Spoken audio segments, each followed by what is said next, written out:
Chapter 62-49. Facing Jimmy's pleading, Mai Ching was at a loss for a moment.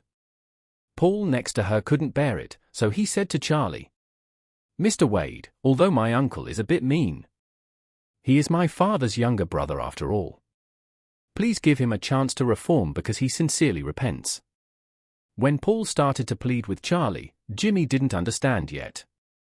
And thought to himself, Paul, my good nephew, if you really want to plead for me, go and beg your stepfather. After all, he is a friend of the eldest son of Rothschild.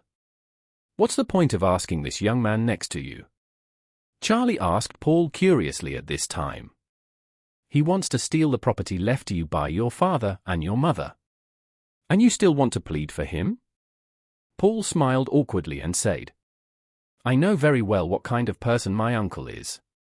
The reason why he ran so far from the United States to act like a rogue is because he has no reasonable and legal way to snatch the shares of Smith Law Firm from me and my mother. Otherwise, with his character, he would have sued us in the United States long ago. Although what he did today was indeed a bit despicable. In essence, he was just trying his best. Even if he returns to the United States safely, he has no other way to ask for shares." Jimmy didn't expect that his nephew had already revealed his bottom line. He saw the cards clearly and said with shame, "Paul, you are right. I am just mentally unbalanced.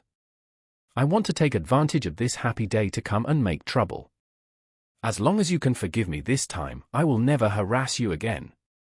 As he said, he wiped his tears and said with great grievance, "And now I have paid the price for my stupid behavior.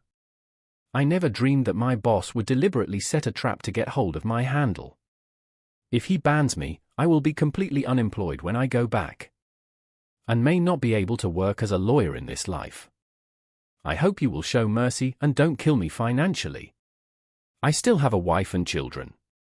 Mai Ching saw that he was indeed admitting his mistake and paying a heavy price. She said to Charlie, "Why don't you just forget it? You've worked hard to talk to Mr. Rothschild and leave Jimmy a way out."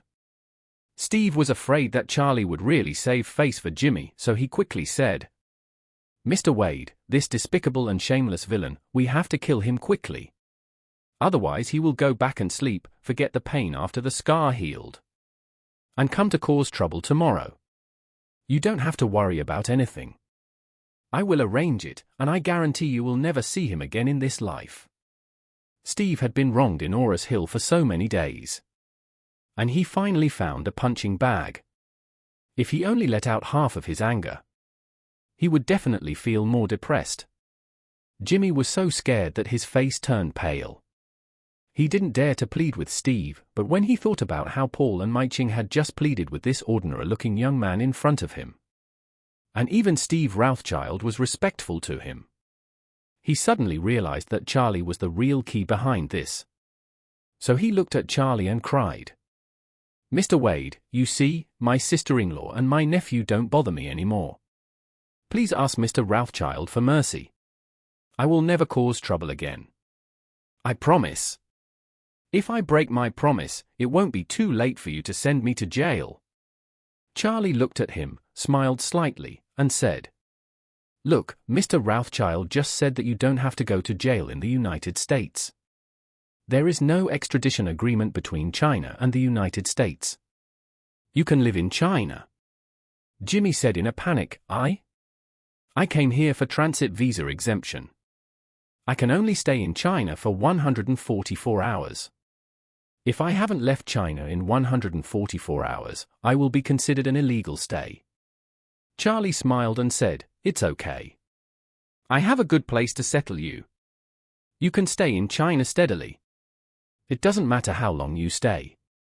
Steve the Side smiled happily when he heard this, and said excitedly, Yes. Kennel. Mr. Hong's kennel. It's perfect for him, more suitable than prison." After that, he gave Charlie a thumbs up and praised him. "Mr. Wade, it has to be you. This is more exciting than sending him to prison."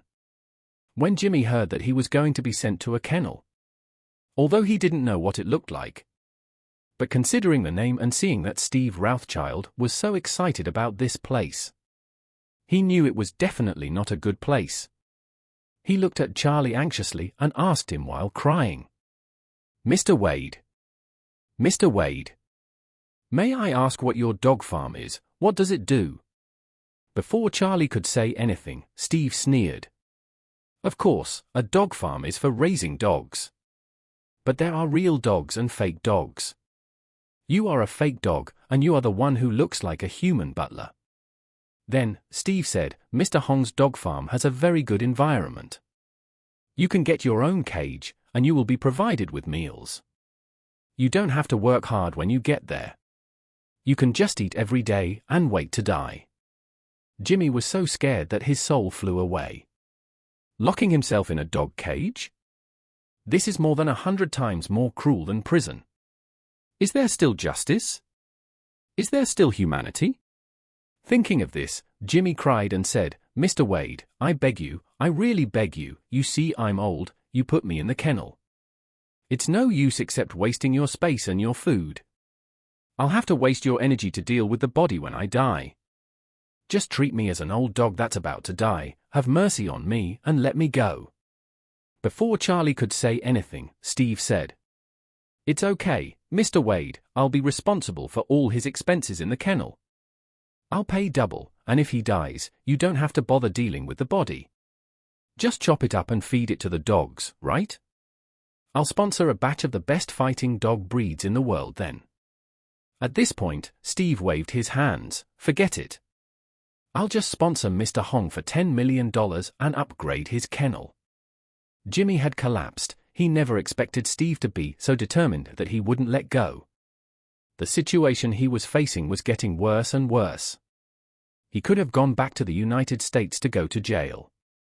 But now even this road is blocked. He has to stay in a dog cage in China for the rest of his life until he dies. If he had known this would happen, he would have just gone back to the United States to go to jail.